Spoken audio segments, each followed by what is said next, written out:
ഇന്ന് നമ്മൾ തയ്യാറാക്കുന്നത് റാഗി കൊണ്ട് ഒരു അടിപൊളി ഹൽവയാണ് കേട്ടോ. വായിലിട്ടാൽ അലിഞ്ഞു പോണ തരത്തിലാണ് നമുക്കിത് കിട്ടുക. ഇതിനായിട്ട് ഒരു ബൗളിലേക്ക് 1 കപ്പ് റാഗിയാണ് ഇട്ട് കൊടുക്കണത്.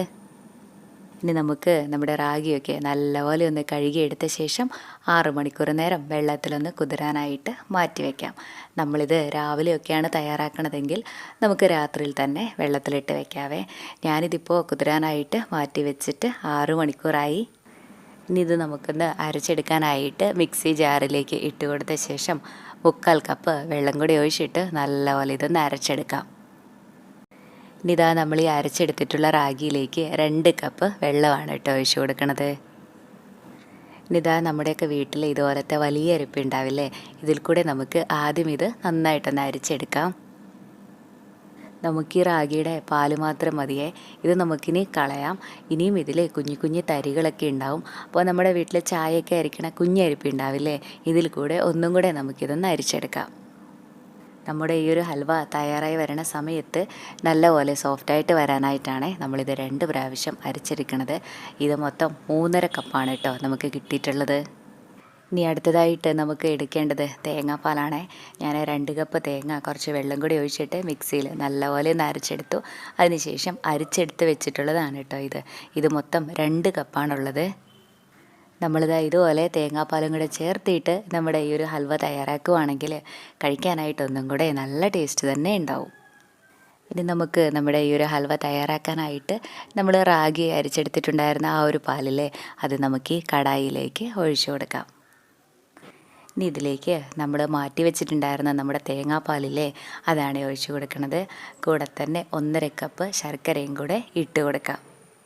ഇത് കല്ലും മണ്ണൊന്നും ഇല്ലാത്ത ശർക്കരയാണ് കേട്ടോ, അതുകൊണ്ടാണ് ഞാൻ നേരിട്ട് ചേർത്തിയത്.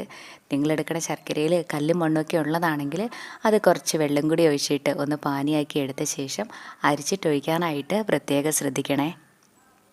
ഇനി ഇതെല്ലാം കൂടെ നല്ലപോലെ ഒന്ന് ഇളക്കി കൊടുക്കാം. ഈ സമയം ഹൈ ഫ്ലെയിമിൽ വെക്കാവേ, കണ്ടിന്യൂസ് ആയിട്ട് ഒന്ന് ഇളക്കി കൊടുത്താൽ മതി കേട്ടോ. ഇപ്പോൾ നമ്മൾ ഇളക്കി കൊടുക്കാനായിട്ട് തുടങ്ങിയിട്ട് 25 മിനിറ്റായി. അപ്പോഴേക്കും തന്നെ കണ്ടില്ലേ നല്ലപോലെ കുറുകി വന്നിട്ടില്ലേ. ഈ ഒരു പാകാകണ സമയത്ത് ഇതിലേക്ക് 2 നുള്ള് ഉപ്പും കൂടെ ചേർക്കാം. ഇനി നമുക്കിതെല്ലാം കൂടെ നല്ലപോലെ ഒന്ന് യോജിപ്പിച്ച് കൊടുത്ത ശേഷം ഇതിലേക്ക് 1 ടേബിൾ സ്പൂൺ നെയ്യാണ് ഒഴിച്ചു കൊടുക്കണത്. ഞാൻ നമ്മുടെ ഈ ഒരു ഹൽവ തയ്യാറാക്കാനായിട്ട് 2 പ്രാവശ്യമായിട്ട് 2 ടേബിൾ സ്പൂൺ നെയ്യ് മാത്രമേ ചേർക്കണുള്ളൂ. ഈ ഒരു അളവിൽ തന്നെ നെയ്യ് ചേർക്കണമെന്നില്ല കേട്ടോ. കുറച്ച് കൂടുതലായിട്ട് നെയ്യ് ചേർത്തിയാലും നല്ലത് തന്നെയാണ്, പക്ഷേ ഇതിനെ വെച്ചും കുറവായിട്ട് ചേർക്കരുതേ. അതുപോലെ നെയ്യ് തന്നെ ചേർക്കണമെന്നും നിർബന്ധമൊന്നുമില്ല കേട്ടോ. ഇതിന് പകരമായിട്ട് വെളിച്ചെണ്ണ ചേർത്തിയാലും മതിയേ. നമുക്ക് വേണമെങ്കിൽ ഈ സമയം ഇതിലേക്ക് ഏലക്കാപ്പൊടിയോ അതുപോലെ നട്ട്സോ ഒക്കെ ചേർക്കാം കേട്ടോ. ഞാൻ പക്ഷേ ഇപ്പോൾ ചേർക്കണില്ല. ഇതൊന്നും ചേർക്കാതെ തന്നെ നമ്മുടെ ഈ ഒരു ഹൽവ കഴിക്കാനായിട്ട് അടിപൊളി ടേസ്റ്റാണ്. ഞാനിത് ഇളക്കി കൊടുക്കാനായിട്ട് തുടങ്ങിയിട്ടിപ്പോൾ 35 മിനിറ്റായി. ഇപ്പോഴും ഹൈ ഫ്ലെയിമിൽ തന്നെയാണ് വെച്ചിട്ടുള്ളത്. ഇതിപ്പോൾ നമ്മുടെ പാനിൽ നിന്നൊക്കെ വിട്ട് വരണ പാകമായിട്ടില്ലേ, ഈ ഒരു പാകമായാൽ മതിയേ. ഇനി നമുക്ക് ഫ്ലെയിം ഓഫ് ചെയ്യാം.